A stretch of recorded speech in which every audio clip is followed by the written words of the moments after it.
At this time of year, my wife and I have hosted a Passover Seder, a meal with friends where we follow the traditions of the Passover meal, but take a look at how many parts of that tradition point to Jesus.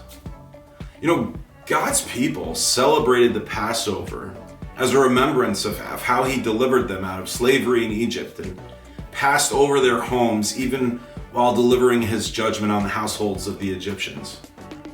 When he was on earth, Jesus celebrated the Passover with his family and then with his disciples.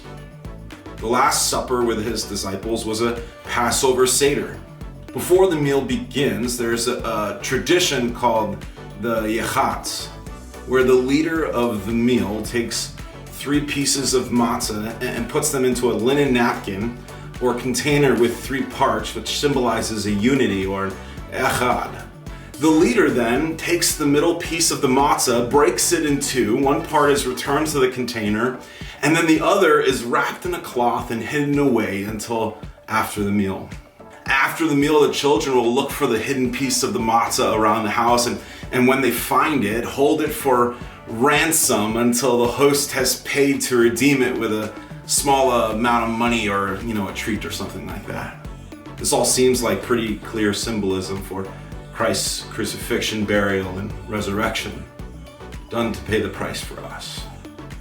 It was during the eating of the matzah at the end of the meal that Jesus broke the matzah bread and told his disciples, "Take, eat. This is my body given for you.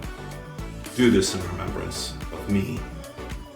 Throughout the Passover Seder, there are 4 cups of wine that are given specific names and drunk at specific times. And prior to the meal, we drink the cup of sanctification. After the story of the Exodus has been told, we drink the cup of deliverance. And after the meal has been eaten and the hidden matzah returned, we drink the cup of redemption. It was this cup that was raised when Jesus said, "Drink from it, all of you. This is my blood of the new covenant, which is poured out for many for the forgiveness of sins."